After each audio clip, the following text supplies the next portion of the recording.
India tunnel rescue. All 41 workers freed. This is News Review from BBC Learning English, where we help you understand the news headlines in English. I'm Beth. And I'm Phil. Make sure you watch to the end to learn the vocabulary that you need to talk about this story. And to learn more about the world in English, don't forget to subscribe to our channel. Now, the story. Free at last.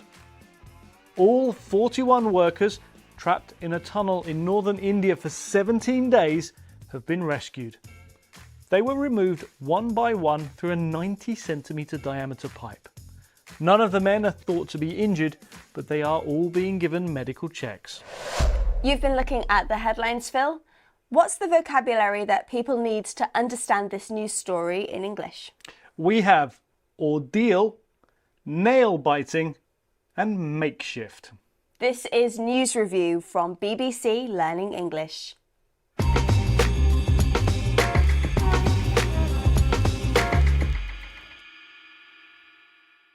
Let's have a look now at our first headline. This is from CNN.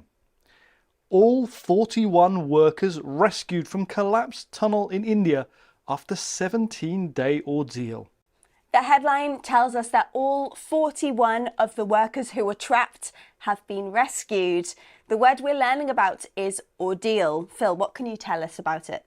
Okay, just think about the situation we have here. Can you imagine what it would be like to be trapped underground in a tunnel for 17 days without knowing if you were ever going to get out?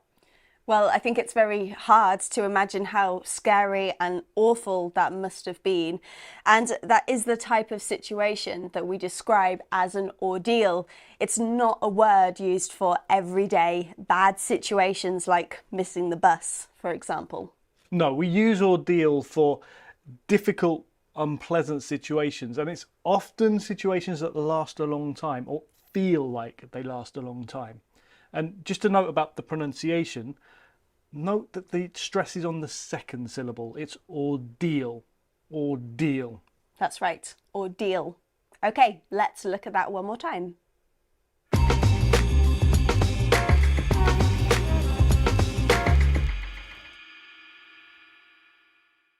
Let's have our next headline. This is from India Today.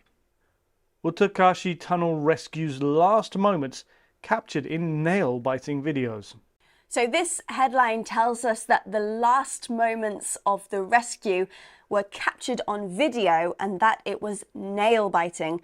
Nail-biting is the vocabulary that we're looking at. Phil, are you a nervous person? Not generally, but there are certain situations when I might be. So if I'm watching my football team going through a penalty shootout at the end of a really important match, that's nail-biting. In fact, by the end of it, I'm not sure if I'll have any nails left. That's because you bite your nails to cope with the stress. And that is where the adjective nail-biting comes from. So if something is nail-biting, then the situation is very worrying because it's not clear how it will end or what the result will be. That's right. And in this story, it wasn't certain until the end if the workers would be rescued safely. Now, are there any other similar expressions, Beth? Yeah, we can also describe this type of situation as nerve-wracking. Okay, let's look at that again.